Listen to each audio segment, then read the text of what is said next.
Bonsoir Thibaut Bise, vous êtes le secrétaire départemental du Parti communiste. Vous étiez hier soir auprès des gens de Nuit debout? Oui, oui, j'y étais. Je suis resté une petite partie de la nuit. Alors, il faisait peut-être pas très chaud, mais en tout cas, l'ambiance était très chaleureuse. Qu'est-ce que vous pensez de ça, vous? Vous qui êtes Moi, un jeune dans la politique, vous avez 31 ans. moi, je pense que c'est quelque chose qui fait plaisir à voir dans le paysage politique en ce moment, où on a quand même eu des périodes ces derniers temps où on avait plutôt tendance à être envahi par le désespoir. Et de voir là une partie de la jeunesse se réapproprier le débat politique, ça fait plaisir à voir. Alors le jeune homme dans l'interview disait que les hommes politiques connaissent pas le prix d'une baguette, vous le connaissez, vous? Ah bah, ça dépend où. Moi, je peux vous dire chez mon épicier, 60 centimes d'euros. Alors ce que je veux vous dire par là, c'est que est-ce que ça donne pas une image un peu négative de la vie politique? On a l'impression que ces gens veulent se réapproprier l'espace, mais est-ce que vous avez pas envie de leur dire que vous, hommes politiques, vous pouvez faire quand même quelque chose? Ou est-ce qu'ils ont raison de dire que vous pouvez Mais moi, rien je faire? dirais même plus que ça. Je dirais, allez-y, réappropriez-vous la politique. Envahissez. Moi, je prends l'exemple de mon parti. Nous, on attend que ça, que les gens, ces jeunes-là, ils viennent envahir notre parti, qu'ils viennent prendre le pouvoir dans notre parti.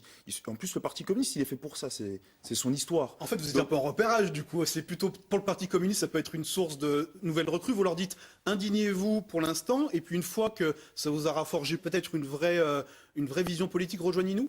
non, déjà, la première chose, c'est qu'on soutient la démarche. On est dedans. On y contribue aussi matériellement avec nos petits bras, parce qu'on est aussi des citoyens.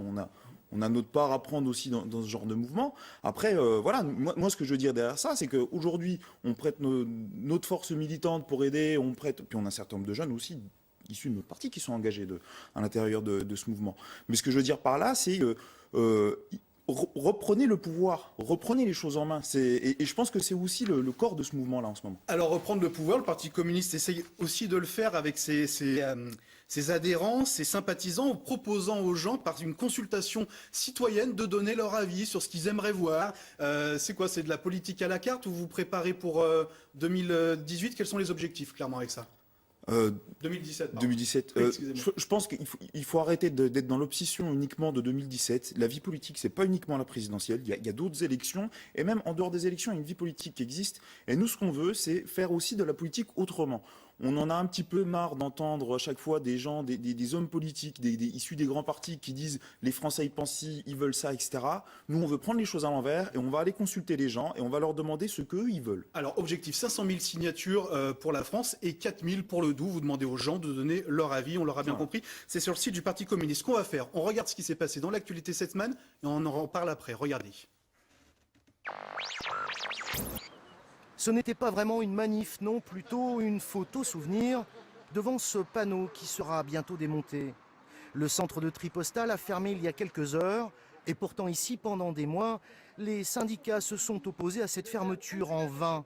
Et le fait que ce soit la Bourgogne qui récupère cette activité génère un surcroît d'amertume. À Montbéliard, dans ce restaurant, le repas est terminé depuis bien longtemps. Mais les clients restent jusqu'au coup de sifflet final. 1-0 pour Marseille, l'amertume est là. Un peu déçu, mais ça va. C'est pas grave, au moins on aura peut-être une finale pour les petits jeunes. Pour l'heure, ces policiers municipaux patrouillent armés d'une simple matraque. Mais d'ici une quinzaine de jours, les 16 agents de Dole seront dotés de l'un de ces revolvers, car ils ont tous reçu leur certificat d'aptitude au port d'armes après avoir suivi une formation. Les gens, qu'est-ce qu'ils vont dire? La sécurité, ils veulent pouvoir aller en ville sans se faire agresser ni rien. C'est sûr que c'est pas logique, mais pour moi, c'est normal. Thibaut Bise, vous comprenez cette dame qui s'inquiète à Dole et qui trouve normal que la police municipale s'arme? Alors, je comprends le besoin de sécurité qu'expriment les gens, d'autant plus que souvent, ceux qui sont plus souvent victimes des actes de délinquance, c'est ceux qui vivent dans les quartiers les plus défavorisés. Donc ça, c'est quelque chose qu'on entend et je préfère le dire parce qu'on caricature souvent notre position par rapport à ça. Après, pour autant, est-ce que le port d'armes par la police municipale répond à cet engagement de sécurité? Et est-ce que c'est à la sécurité, à la police municipale, pardon, de répondre avec des armes à feu face à des actes de délinquance qui, visiblement, si on utilise des armes à feu, sont plus dans le cadre du rôle de la police nationale. Alors justement, est-ce qu'il y a assez de policiers nationaux pour répondre à ces besoins de sécurité du coup? Ben justement, nous, c'est ce qu'on a dénoncé depuis un certain nombre de temps. Et il me semble quand même que le maire de Dole s'est quand même pas énormément battu contre la réduction du nombre de fonctionnaires, parce qu'on le dit souvent, hein, on oublie de le dire, mais chez les fonctionnaires, il y a aussi les policiers, les infirmiers, et les pompiers, etc., etc. Et voilà, sous Sarkozy, ça a été 14 000 postes de policiers et de gendarmes en moins. Les effets, ils sont là.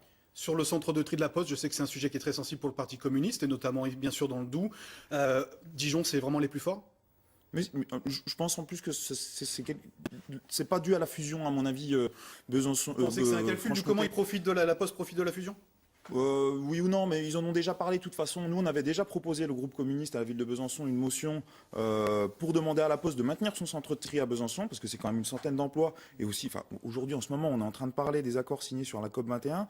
Et là, aujourd'hui, qu'est-ce qu'on fait? On va envoyer notre courrier et trier à Dijon pour qu'il revienne à Besançon en camion. Ou même Strasbourg, parce qu'on n'est pas encore sûr exactement d'où le courrier va venir. C'est pour ça que je vous disais, c'est pas forcément une question que de Besançon-Dijon. Est-ce que vous avez l'impression que les élus peuvent faire quelque chose là-dedans? Mais en tout cas, moi, ce que je remarque, c'est que la Poste nous a vendu aux élus un truc tout ficelé, vous inquiétez pas, ça va bien se passer, etc. Nous, on a une façon de faire qui est un petit peu différente. On a été un peu plus à l'écoute des salariés et des organisations syndicales de la Poste. Et ce qu'on constate, c'est malheureusement, c'était les organisations syndicales et les salariés qui avaient raison, quoi. Donc après un moment, effectivement, si les élus avaient été bien informés dès le départ et si on avait créé une mobilisation, parce que je pense que c'est le rôle des élus, des salariés, mais aussi des usagers, de se mobiliser pour maintenir ces services publics. Merci Thibaut Bise d'être venu nous parler de ces thèmes. Merci à vous d'avoir suivi l'actualité avec nous.